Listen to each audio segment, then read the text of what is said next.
우주의 거의 모든 물질의 원자는 양성자와 중성자로 이루어진 원자핵과 그 주위를 도는 전자로 구성되어 있으며, 만약 외부에서 강한 에너지를 받으면 전자를 방출하게 되고 결국엔 양전하를 띠는 원자핵만 남게 되는데, 이렇게 물질의 원자핵과 전자가 분리된 상태를 플라즈마라 부르고 있습니다. 그리고 이런 플라즈마가 뭉쳐져 부의 형태를 이루게 되면 우리 태양과 같은 우주의 항성이 되며, 그렇게 형성된 항성에 뭉쳐진 플라즈마의 양은 막대하여 그 질량에 의한 중력 또한 엄청나서 밀도는 점점 높아지고, 항성의 핵은 그 무게에 눌려 상상을 초월하는 2600억 기압이라는 높은 압력을 받게 되며, 그로 인해 그 핵은 온도 또한 1500만 도에 이르게 되어 원자들의 핵이 융합하게 됩니다. 또 항성의 이런 핵융합은 우주에서 가장 많이 존재하는 수소에서 시작되며, 별이 내부의 수소를 닿으면 내부 온도는 1억 도에 도달하게 되고, 수소의 핵융합으로 생성된 헬륨이 핵융합 반응을 시작하게 되고, 헬륨 이후에는 탄소가, 탄소 이후에는 네온이, 그 이후에는 마그네슘이, 산소가 차례로 핵융합 반응을 일으키게 됩니다. 그렇게 항성의 핵에서 생성되는 물질의 질량이 무거워질수록 방출되는 에너지의 양도 점점 늘어나게 되고, 마침내 항성의 중심 온도가 27억 도에서 35억 도에 이르게 되면 마지막 최후의 물질인 규소가 핵융합 반응을 시작하게 되고, 이 과정에서 황, 아르곤, 칼슘, 타이타늄, 크로뮴, 철, 니켈이 만들어지며, 그렇게 생성된 물질들 중 니켈은 붕괴를 일으켜 철을 생성하게 됩니다. 그러나 철 이후부터는 핵융합 반응을 하게 되면 에너지를 흡수하게 되는데, 이때의 별은 중력을 이기지 못해 수축하게 되고, 이로 인해 발생한 엄청난 열로 인해 중심핵의 외피 부근에 폭발적 핵반응이 일어나 별 전체가 동시에 폭발하게 되는데, 이것을 초신성이라 하며, 철보다 무거운 물질은 모두 이때의 폭발로 생성되게 됩니다. 결과적으로 수소 같은 가벼운 원자핵의 핵융합은 에너지를 방출하고, 철보다 무거운 원자핵은 핵융합을 하기 위해 에너지를 흡수하게 되는데, 두 경우 모두 반응을 위해서는 에너지가 쓰이는데, 그 정체는 모두 원자핵의 질량에서 나오는 에너지였습니다. 즉, 질량이 100인 원자가 둘로 쪼개지면 질량이 각각 50인 원자가 2개 만들어져야 하지만, 그보다 약간 작은 질량 49인 원자가 만들어지고, 반대로 질량이 50인 원자 2개가 합쳐지면 질량이 100인 원자가 되어야 하지만 질량이 98인 원자가 되고, 줄어든 질량만큼이 에너지로 전환되는 것입니다. 그러므로 우주의 모든 에너지의 근원은 물질의 질량이라 할 수 있으며, 또 그 물질들의 시작은 우주에서 가장 단순한 물질인 수소 원자의 핵융합이라 할 수 있습니다. 그리고 이런 우주의 원리를 수세기에 걸쳐 이해하게 된 오늘날 인류는 이를 바탕으로 우리 문명의 에너지를 스스로 만들어내고 있습니다. 1905년 아인슈타인은 자신의 특수상대성 이론을 발표한 후 자신이 직접 질량과 에너지의 관계를 설명하였습니다. 그의 이론에 의하면 물질의 질량이 아무리 작아도 상수값인 c의 제곱, 즉 빛의 속도의 제곱값이 무지막지하게 크기 때문에 발생하는 에너지의 값은 측정이 불가능할 정도로 커진다는 것입니다. 바꾸어 말해 원자의 핵을 구성하는 양성자를 예로 보았을 때 그 크기가 측정할 수 없을 정도로 미세하여 아주 작은 손톱만한 공간에도 그 수가 2000억 개보다 더 많고, 질량 또한 지극히 작아 전부 다 합친다 해도 측정하기 어려울 정도의 미세한 단위가 될 뿐입니다. 그러나 이렇게 미세한 양성자의 질량도 빛의 속도의 제곱이라는 상수가 곱해지면 수십조에서 수백조 단위의 에너지가 발생하게 된다는 것입니다. 또한 현대과학에 따르면 지금 이 순간에도 우리의 주변에서는 입자가 쉴 새 없이 움직이고 작용하여 서로 융합하고 분해되고 있습니다. 그렇기에 입자가 전혀 존재하지 않는 완전한 진공 외에는 모든 공간은 당연히 에너지가 0이 될 수가 없습니다. 심지어는 완전한 진공이라 여기는 우주 공간에도 암흑에너지라는 현대과학으로는 측정할 수 없는 에너지의 존재를 거의 당연시하고 있습니다. 그렇다면 우리는 우리 주변 공간에서 일어나는 입자들 간의 작용과 반응에 어떻게 안전할 수 있었을까요?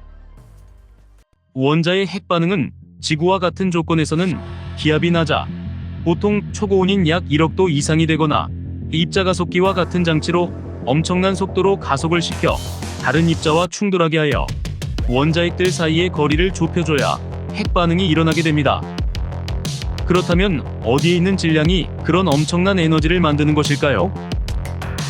우리 우주를 구성하는 일반 물질의 최소 구성 입자는 원자로, 이 원자는 양성자와 중성자가 강한 힘에 의해 묶여진 원자핵이 중심에 있으며 그 주위를 전자가 돌고 있는 구조로, 이런 동일한 원자들이 한 개나 둘 이상이 모여 물질의 성질을 나타내게 되는데 이를 원소라 합니다. 현재까지 118가지 원소의 종류가 확인되었으며 그중 자연 상태에서는 94종을 발견하였으며 나머지 24종은 인공적으로 만들어졌습니다. 이들은 원자 번호에 의해 분류가 되고 있으며 이들 원소들 중에는 원자에게 다수의 양자와 중성자를 가진 원자가 존재하고 그들 중 원자의 핵이 외부의 중성자와 작용하여 쉽게 쪼개지는 성질을 가진 원자가 있습니다.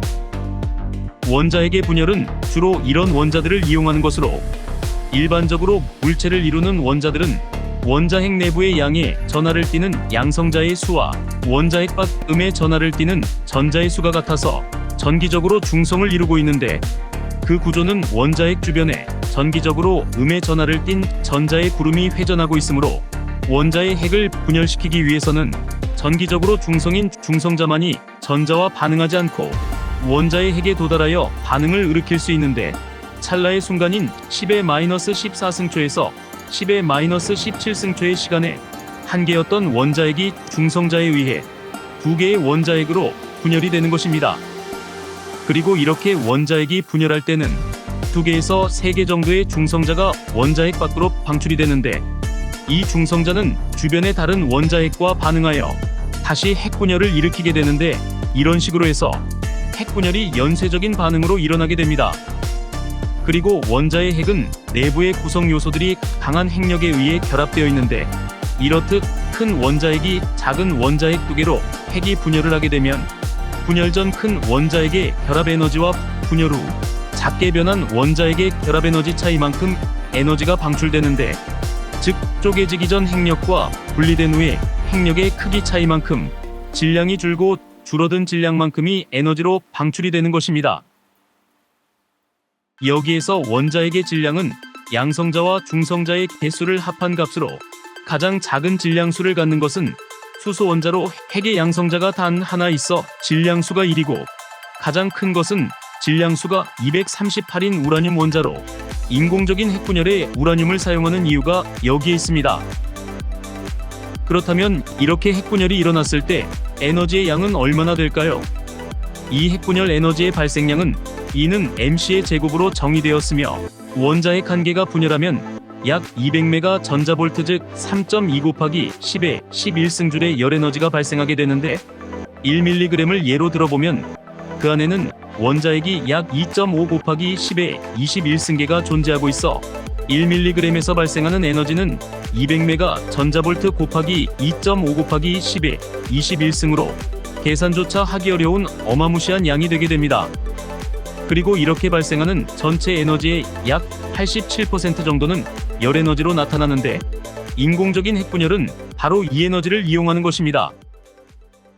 실제로 우라늄 1g이 전부 핵분열을 하게 되면 나오는 에너지는 석유 9드럼이나 석탄 3톤을 태울 때 나오는 열 에너지의 양과 동일합니다.